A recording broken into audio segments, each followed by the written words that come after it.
আজকে আমরা যে কর্মসূচিটা পালন করলাম মনোমিছিল ও স্মরণসভা, এই মনোমিছিল এবং স্মরণসভাটা আমরা করেছি আপনাদের জন্য। আপনারা সবাই জানেন 2019 সালের 7 অক্টোবর এই দিনে ছাত্রলীগের সেই সন্ত্রাসী বাহিনী, এই সন্ত্রাসী বাহিনী আপনার একটা স্ট্যাটাসকে কেন্দ্র করে তাকে রাত ভর নির্যাতন করে নির্মমভাবে তাকে হত্যা করে।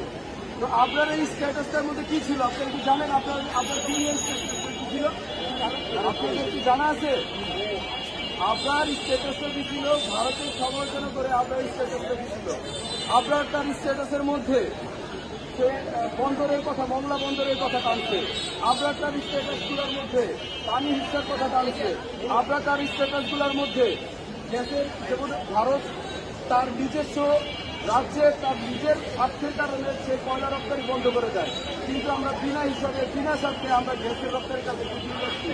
এইরকম ভাবে দীর্ঘদিন যাবৎ যে ভারতের সাথে বাংলাদেশের যে বৈষম্য নীতি চলছিল, এর প্রতিবাদ স্বরূপ আপনার একটা স্ট্যাটাস দিয়েছিল। তো সেই কারণে আপনারকে এই ফ্যাসিবাদী শক্তি ছাত্রলীগ, ফ্যাসিবাদী ভারতীয় সাম্রাজ্যবাদী শক্তির দোসর ছাত্রলীগ, এরা নির্মমভাবে আপনারকে হত্যা করেছে। আমরা শুধুমাত্র 25 জন ছেলেপেলে, 25 জন ছাত্রলীগের কর্মীরা আপনাকে একটা হলের মধ্যে নিয়ে তারপরে তাকে ধীরে ধীরে এবং তার উপরে এমন কোনো অত্যাচার করা হয় নাই, মানে তার এমন কোনো কিছু বাদ রাখে নাই, তার উপরে যেরকম অত্যাচার করা হয়েছে। তো আপনাদের যে সমস্ত হত্যাকারী যারা আছে তাদেরকে দ্রুত তাদের রায় কার্যকর করা হোক। আমরা সরকারের কাছে দাবি জানাই যেন আপনাদের হত্যাকারীদের রায় দ্রুত কার্যকর করা হয়। আরেকটা কথা, শুধুমাত্র আপনাকে যারা হত্যা করছে শুধুমাত্র তাদের রায় কার্যকর করা হলেই আপনাদের কিন্তু হত্যাকাণ্ডের সঠিক বিচার কিন্তু পাওয়া যাবে না। আপনারা কিন্তু শান্তি পাবে না। শুধুমাত্র ছাত্রলীগের যে কতিপয় কর্মী যারা আপনাকে হত্যা করছে, শুধুমাত্র তাদেরকে যদি আমরা বিচারের আওতায় আনি তাহলে আপনাদের আত্মা শান্তি পাবে না। আপনাদের আত্মা শান্তি পাবে কখন? আপনাদের আত্মা শান্তি পাবে তখন যখন বাংলাদেশের সাথে ভারতের সাথে এরকম বৈরিতামূলক বৈষম্যমূলক সম্পর্ক থাকবে না। ভারত আমাদের উপরে কখনো খবরদারি দেখাতে যাবে না।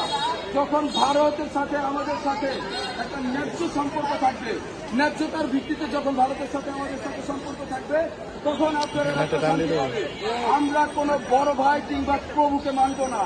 যখন আমরা স্বাধীন বাংলাদেশ হিসেবে আমরা যখন দাঁড়াইতে পারবো, স্বাধীন বাংলাদেশের আত্মমর্যাদা নিয়ে যখন আমরা দাঁড়াইতে পারবো, যখন ভারতকে পৃথিবীর যে কোনো দেশ করতে রাজি না। নিজের পায়ে দাঁড়াতে পারবো যখন আমরা নিজেদের স্বার্থ বুঝতে পারবো, তখন আপনারা একটা শান্তি পাবে।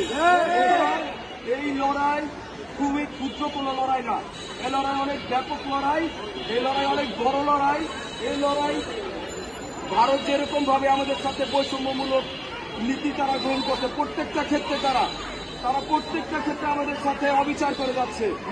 যে সমস্ত চুক্তিগুলো করে, এই চুক্তিগুলোর মধ্যে কোন রকমের উইনিং সিচুয়েশন থাকে না।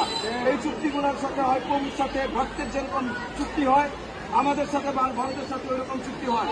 এইরকম চুক্তি আর বাংলাদেশের কোন সরকারকে করতে দেওয়া হবে না।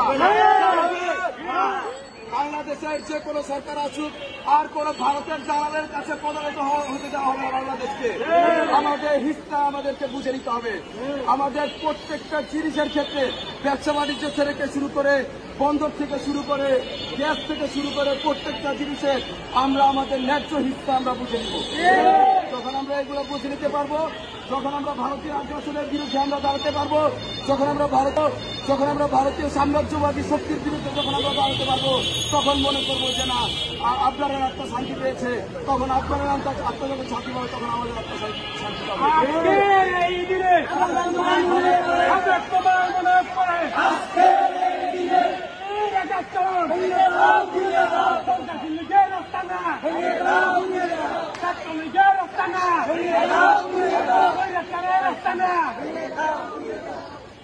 আপনার যে হত্যাকাণ্ডের শিকার হয়েছে, এটা কি কারণে হত্যাকাণ্ডের শিকার হয়েছে? এটা কি রাজনীতির কারণে হত্যাকাণ্ডের শিকার হয়েছে? রাজনীতি ছিল না বলেই আজকে ছাত্রলীগ এরকম ভাবে বিভিন্ন ক্যাম্পাসগুলোতে স্বৈরতান্ত্রিক কায়দায় দখলদারিত্ব করে তারপরে তারা আপনাকে হত্যা করেছে। এটা রাজনীতির কারণে হয় নাই। ইসলাম আর জঙ্গিবাদ কি এক জিনিস? রাজনীতি আর ফ্যাসিবাদ এক জিনিস না। ওরা যেটা করছে ওটা ফ্যাসিবাদ ছিল, আমরা যেটা করতে চাই সেটা রাজনীতি করতে চাই। আমরা ছাত্রছাত্রী প্রত্যেক জনের অধিকার আমরা সুরক্ষিত করতে চাই।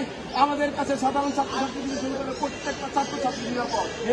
আমরাই পাবো সাধারণ ছাত্রছাত্রীর কাছে এই যে পরাজিত শক্তি, এই যে ফ্যাসিস্ট শক্তি, যে পলায়নপর যে শক্তিরা আছে, এই ফ্যাসিস্ট শক্তির থেকে সাধারণ ছাত্রছাত্রীকে সুরক্ষা দেওয়ার জন্য সেটা আমরাই পারবো। কারণ আমাদের পরিচয় আছে, আমাদের পরিচয় গোপন নাই। আমাদেরকে পাবে, সবাই ছাত্রছাত্রীরা পাবে। আমাদের যত দুর্দিন থাকুক আমরা আমাদের পরিচয় নিয়ে রাজনীতি করি।